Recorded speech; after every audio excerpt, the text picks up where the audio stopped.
वह औरत उस लड़के को अपने सामने देखकर डर गई। उसने लड़के से पूछा, बेटा, तू कहाँ से आ रहा है और तुझे कहाँ जाना है? लड़के ने जवाब दिया, मैं पास के गांव की पंचक्की से आ रहा हूँ और रानी माँ को यह खत देने जा रहा हूँ, पर मैं इस जंगल में अपना रास्ता भूल गया हूँ। रास्ता ढूंढते ढूंढते शाम हो गई। अंधेरे में मुझे यही घर दिखाई दिया, इसलिए मैं रात गुजारने के लिए यहाँ आ गया।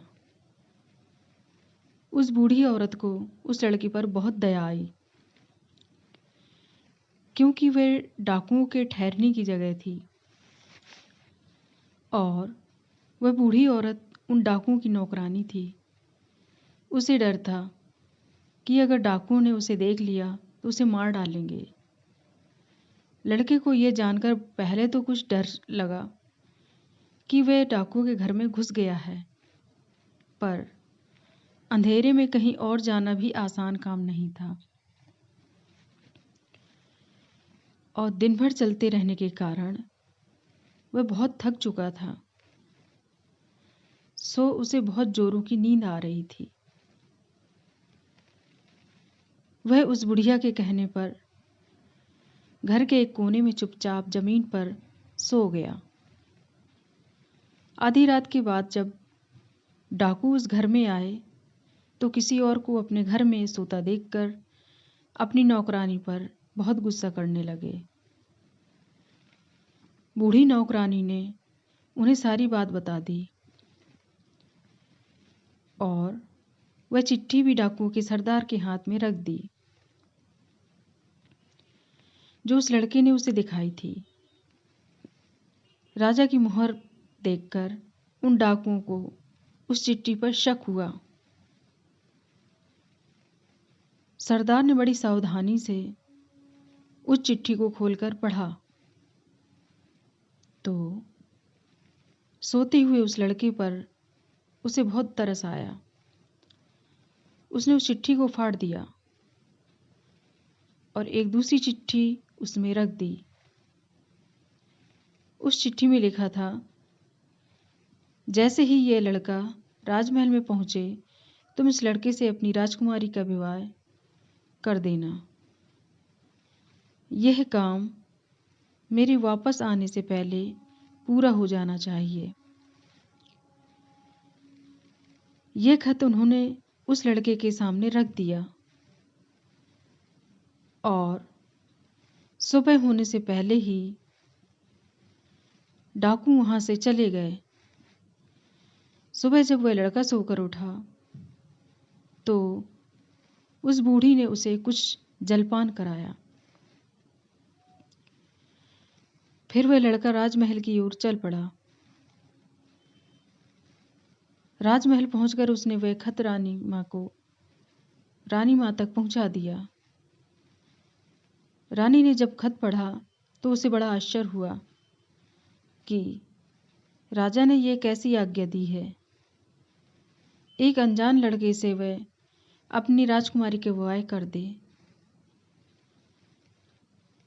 खत पर राजा की मुहर लगी हुई थी, अतः यह कोई धोखा भी नहीं हो सकता। राजा के वापस आने से पहले ही उसे अपनी बेटी का विवाह इस लड़के से करना था। रानी ने लड़के को अपने पास बुलवाया। उसका भोला भाला और सुंदर चेहरा उसे बहुत पसंद आया और उसने अगले ही दिन उससे अपनी बेटी का विवाह कर दिया। लड़का राजकुमारी के साथ सुख से उस महल में ही रहने लगा। कुछ महीनों बाद राजा वापस अपने राजमहल में आया तो उस लड़के के बारे में जानने के लिए बहुत उत्सुक था, पर उसे जब ये पता लगा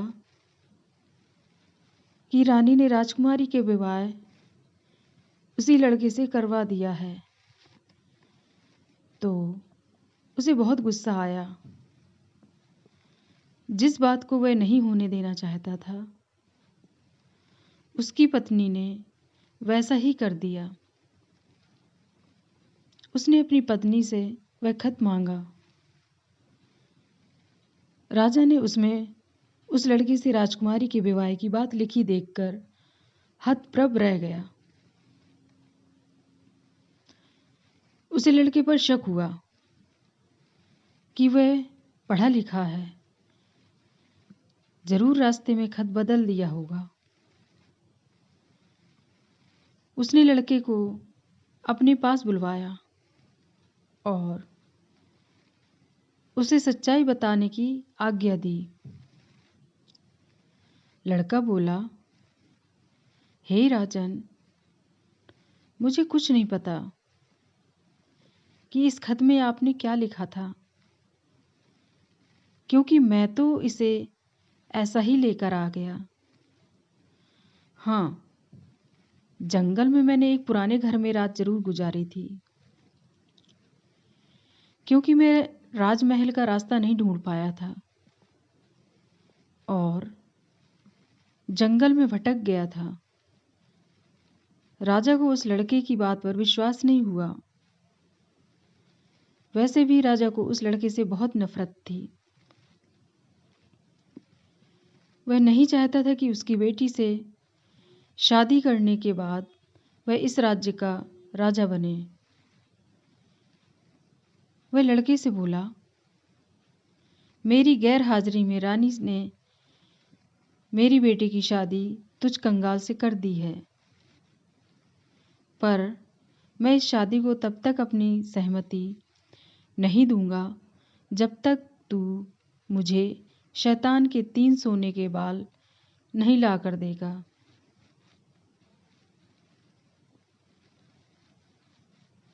तभी सही मायने में उसका पति बन पाएगा। राजा ने ऐसी असंभव शर्त इसलिए रखी थी कि 3 सोने के बाल ढूंढते ढूंढते ही ये लड़का कहीं मर खप जाएगा।